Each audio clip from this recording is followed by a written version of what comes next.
Dans un document rendu public lundi 25 avril, la Cour des comptes a pointé du doigt le coût pour l'État des écoutes. La facture des écoutes téléphoniques, surveillance de mails, géolocalisation et autres interceptions de SMS est salée. On est passé de 89 millions en 2005 à 122 millions en 2015. Cumulée sur 10 ans, elle atteint 1 milliard d'euros. Au cœur du problème, la PNIJ. Pour les non-initiés, il s'agit de la plateforme nationale des interceptions judiciaires. En gros, un outil informatique qui doit permettre de centraliser l'ensemble des écoutes. Elle doit remplacer les sociétés privées qui réalisaient les écoutes pour l'État et donc réduire les coûts. Problème, l'outil ne fonctionne pas parfaitement. Début mars 2015, la plateforme a été entièrement bloquée, interrompant plus de 1500 écoutes pendant une semaine et contraignant certains services à recourir à nouveau aux prestataires privés.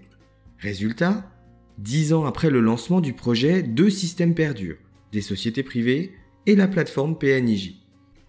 Les enquêteurs ne sont donc pas désarmés, mais les problèmes rencontrés apparaissent suffisamment sérieux pour que le Premier ministre annonce une mission d'inspection de la plateforme. Ok, ça signifie que quand le système fonctionnera, n'importe quel policier pourra lire mes mails à n'importe quel moment et adieu ma vie privée? Non. Avec ou sans le PNIJ, les écoutes sont réglementées. On distingue 2 cas en France, les écoutes administratives et les écoutes judiciaires. Dans le premier cas, elle doit être autorisée directement par le Premier ministre et uniquement sur demande du ministre de l'Intérieur ou de la Défense.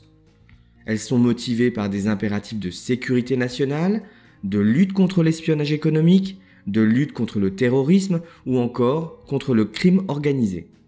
Dans le second cas, c'est un juge d'instruction qui peut ordonner des écoutes, mais uniquement dans des affaires où la peine prévue pour le crime ou le délit concerné est supérieure à 2 ans de prison.